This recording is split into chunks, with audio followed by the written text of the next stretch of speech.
Welcome to sitza.com. Aldehydes and the ketones, in presence of dilute alkalis, can undergo the condensation and they will form the beta-hydroxyaldehydes or the beta-hydroxyketones. Here you can see two aldehyde molecules in presence of dilute alkalis, they join together, they condense together and they form the beta-hydroxyaldehyde. Here the two ketone molecules, this is an acetone and an acetone, when these two join together and they will form a beta-hydroxyketone in presence of dilute alkali. But for the aldol condensation, this is an aldol condensation, and for the aldol condensation in a molecule you need to have a alpha hydrogen atom. A molecule must have alpha hydrogen atoms. So for the aldol condensation, alpha hydrogens are must. If you look at this aldehyde, you have alpha carbon, so the hydrogen is attached to this carbon is a alpha hydrogen. So that means this has a alpha hydrogen, right? This molecule has a alpha hydrogen. Here you have a alpha hydrogen. In this one also, this is a ketone, you see the alpha hydrogens. So the molecules with alpha hydrogen atoms in presence of dilute alkalis can condense together and they will form a aldol, or you can say, this will be called as a beta hydroxyaldehyde and this will be called as beta hydroxyketone. All right. Now let's see the mechanism, how these two molecules condense together. Okay, how these molecules condense together. Now look at the mechanism, how this condensation can take place. For the two aldehyde molecules, they need to have a alpha hydrogen atom. So, the first step in this reaction is, when you look at the mechanism of this aldol condensation, what happens? The alkali hydroxide ion, actually, it takes a alpha hydrogen from the aldehyde, because this alpha hydrogen is acidic in nature due to the carbonyl group. So if you have a CH2H, let me write down this molecule like this. Since this is our alpha hydrogen, right? This is our alpha hydrogen atom, and the hydroxide will take a proton from here, and this hydrogen H positive will react with the OH, and you will get a water. So water will be lost. With this, what you will get? You get a carbanion, CH2 negative. You get a CH2 negative carbanion, single bond C double bond OH. Now it is this carbanion that will now attack on another aldehyde molecule, right? At the carbonyl group of another aldehyde molecule. Correct? So let me write down the second step like this. You have an aldehyde molecule. Okay, you got C double bond OH here, and now this carbanion, this CH2 negative, is going to attack on another aldehyde molecule at its carbonyl carbon, right? So this is a nucleophile now. It's going to attack on this carbon and it will shift like this. So what you will get? You get a molecule CH3, C single bond O negative, H,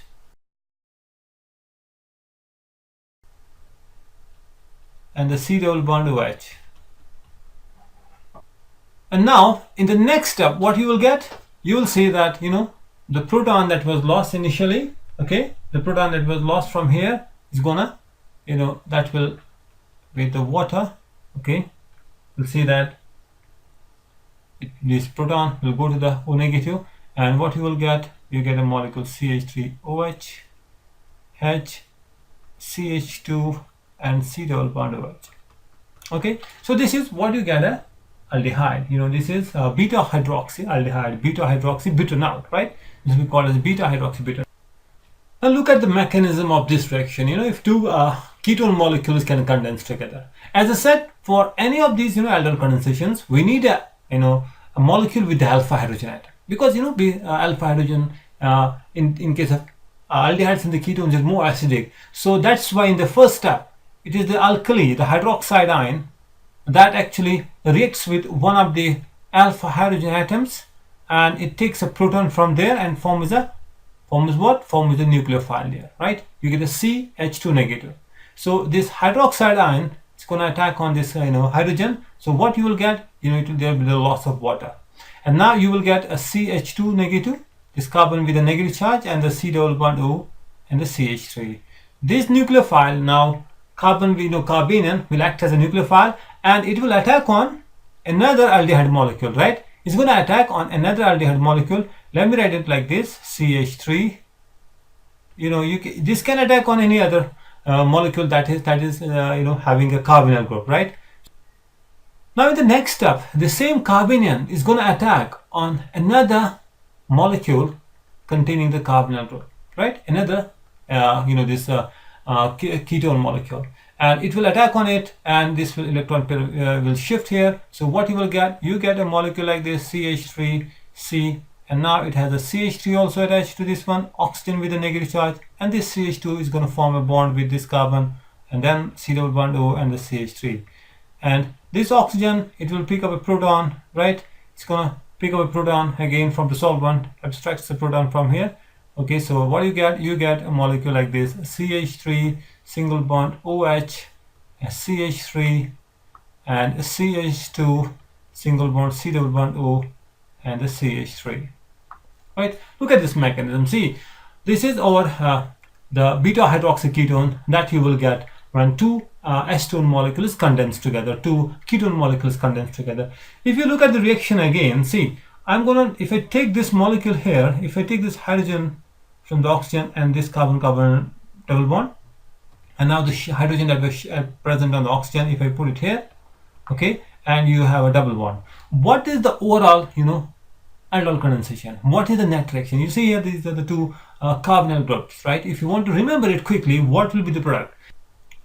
So if you look at this reaction, the overall mechanism, it is the hydrogen from the alpha carbon that shifts to the oxygen. Okay, this hydrogen will shift to the oxygen, and then there will be a double carbon-carbon single bond, right? So that is the overall aldol condensation, right? If you have two aldehyde molecules or the two ketone molecules with alpha hydrogens, the alpha hydrogen will shift to the carbonyl group of another molecule, and then there will be a carbon-carbon single bond. So that means when you push this hydrogen to the oxygen, so you can write it like this. Once you push this hydrogen to here and you have a double bond, right? The hydrogen shifts to the oxygen, and then you have a carbon-carbon single bond.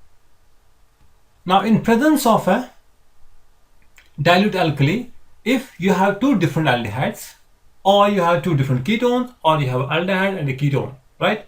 Two different molecules, they can also undergo the cross aldol condensation. Correct? They will also show the the aldol condensation. Normally we call that as a cross aldol condensation. And again, for this thing, you need to have one of the two molecules, at least there should be a one molecule having a alpha hydrogen atom, so that the beta, this hydroxide can take the proton from that alpha hydrogen and it forms the nucleophile. Now you can see here we have a formaldehyde and we have an acetaldehyde. Acetaldehyde does have a, it contains a alpha hydrogen atom. Here is the alpha hydrogen atom, but in this molecule there is no alpha hydrogen atom. If you take two formaldehyde molecules, aldol condensation cannot take place, because for the aldol condensation you need a one molecule with alpha hydrogen atom.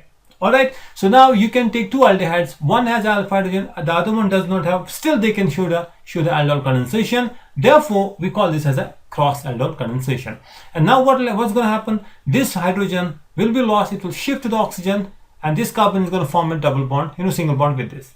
As in the previous mechanism, we learned that this hydroxide ion, okay, it is the hydroxide ion that will react with the one of the alpha hydrogens from this molecule, and it will react with it.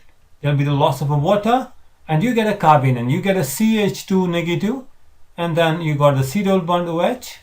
This molecule will now, this one acts as a nucleophile, and it will attack on another aldehyde, on this one, right? So it's going to attack on this one, C double bond O, and it has got the hydrogen and the hydrogen, and now this carbon is going to attack on this one, okay, and electron pair will shift here. So what you will get, you get a molecule like this. You get a carbon, oxygen single bond, and two hydrogens, right? This is this carbon, oxygen single bond, and this carbon is going to form a bond with this. So you get a CH2 single bond C double bond OH, and then from the water it will abstract a proton from that. So what you will get, now you get a molecule HCOH, and H here you got the CH2 C double bond OH. Now this is an aldol. This is the product that you will get here, right? This is HCOH and an H, and this is CH2 C double bond OH. This is the product that you get when you mix two different aldehyde molecules. One has an alpha hydrogen, the other one does not have. You can have two different molecules, two different aldehydes, two different ketones, both may contain alpha hydrogen atom, right? In that case you will get more than one product, right? Suppose here, if I take, in this case, if I take an acetone, let me take an example of an acetone. This is a ketone, and if I react with another molecule that also has a alpha hydrogen, let's take a aldehyde, Now this is again what? This is a cross aldol condensation, right? Because both molecules, they contain actually the alpha hydrogen. So if there is alpha hydrogen in both cases or in one of them, right, you know the molecules can show the aldol condensation. Now this is a cross aldol condensation because you are having two different molecules condensed together, so that is a cross aldol condensation. Now see here, if hydroxide ion, if it is this, this hydroxide ion, if it takes up hydrogen from here, and then in that case the carbon is going to attack on this one, so addition will take place on this carbonyl group. So what will be the product? The product, I think, will be like this. You have a carbon, the CH3 and the CH3 now, right? CH3 and the CH3. It is this carbon. It has the oxygen also, OH, because this hydrogen will finally go to the oxygen, and this carbon, which is now CH2, will form a bond with this. So you get CH2, C double bond O, C double bond O here, and an H. This is the product that you will get, correct? This is the one product that you get when hydroxide ion takes a alpha hydrogen from the aldehyde. But the same hydroxide ion can take a proton, it can take a alpha hydrogen from the ketone. So that means now this will act as a nucleophile and addition will take place on this carbonyl group. So when addition takes place on this particular carbonyl group, so you get molecule like this. Now look at this one, addition is going on this molecule, so the product will be like this, CO, and it has a hydrogen and the CH3, right? It is this carbon, there was a double bond, now hydrogen will shift, it is this hydrogen that's going to finally to the oxygen, and this carbon CH3, now it is a CH2, it will form a bond with this one, so you get a CH2, C double bond O, and the CH3. So when you have two different aldehyde molecules, two different ketones, or an aldehyde or a ketone, we call it as a cross aldol condensation. And if you have more than one type of alpha hydrogens, you get more than one type of products, right? So here you have two types of different alpha hydrogens, so you can expect two different products, right? This is the product of one and this is the product of two. So that means if you take an acetone and if you take an acetaldehyde, in presence of dilute alkylase, you will get two different types of compounds, correct? You will get a beta hydroxyaldehyde and another one will be the beta hydroxyketone. This is beta hydroxyaldehyde and this is beta hydroxyketone. Hope you got the concept. Thanks for watching the video. Bye for now.